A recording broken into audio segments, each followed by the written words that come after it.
Kemudian saudara, saya bicara Markus. Ya, saya bicara Markus.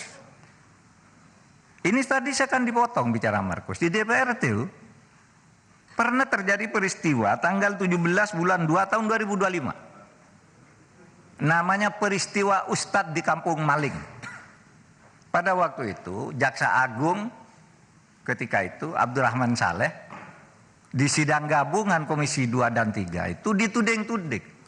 Saudara jaksa baik sekali, tapi saudara seperti Ustadz di Kampung Maling. Di kejaksaan tuh kotor semua. Ini ada, nanti di googling aja, di googling. Peristiwa itu jelas. Lalu jaksa-jaksa marah, kurang ajar kamu katanya kepada anggota DPR. Kurang ajar kamu. Kami dianggap maling, ini dianggap Ustadz. Kamu kalau ngurus-ngurus perkara, habis marah-marah gini ngurus perkara. Nitip pejabat, nitip ini. Itu kan tadi saya katakan begitu. Tapi terus dipotong.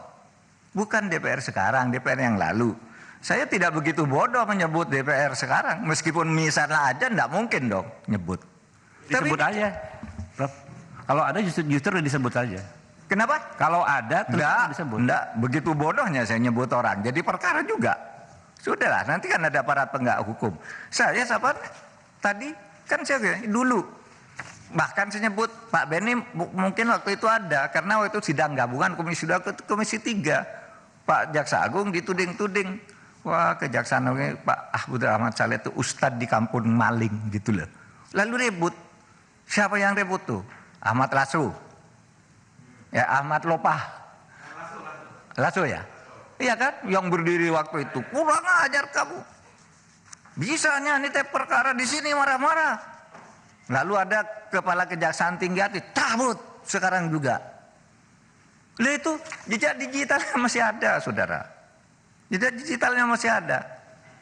Makanya saya memberi ilustrasi hati-hati, gitu, hati-hati, gitu.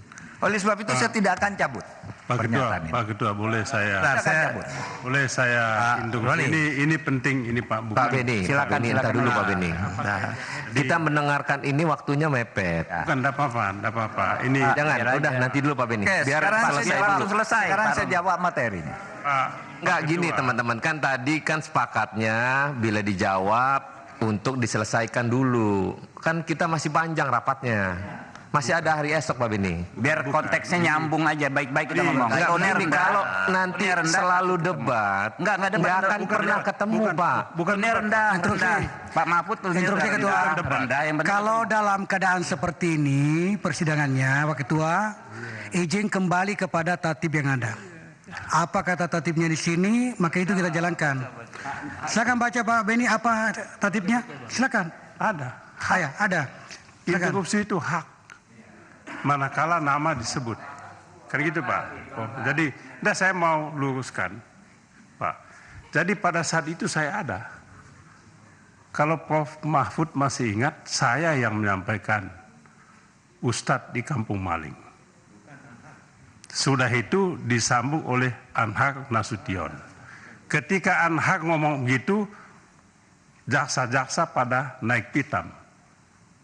Waktu itu saya masih ingat betul disampaikan, kalau Anda yang ngomong saya tahu, tapi kalau yang ini yang ngomong kami tidak terima karena apa? Ya itu tadi yang disampaikan oleh Prof Mahfud. Saya ceritakan apa adanya. Jadi bukan mau kemah-kemah supaya jangan ada miskomunikasi. Yang kedua Bapak Ketua Pak Mahfud, mungkin yang tadi soal itu adalah statement Pak Menko tidak dalam konteksnya. Ini yang jadi soal. Jadi ketika Pak Menko mengatakan anggota DPR banyak jadi Markus, memang sangat sensitif. Jadi maklum saja kalau kemudian banyak reaksi begitu. Jadi kalau tidak dijelaskan dalam konteks, ini kan potong-potong Pak. Ini saja di Twitter aja dipotong-potong. Banyak anggota DPR jadi Markus kata Pak Mahfud. Ini kan jadi itu saja Pak. Oke. Jadi supaya kita tidak ada. Terima kasih banyak. Kalau judul berita Pak, kita Wah saya aja digambar di borgol Mahfud ditangkap KPK, apalagi cuma judul kayak gitulah, tiap hari ada judul-judul.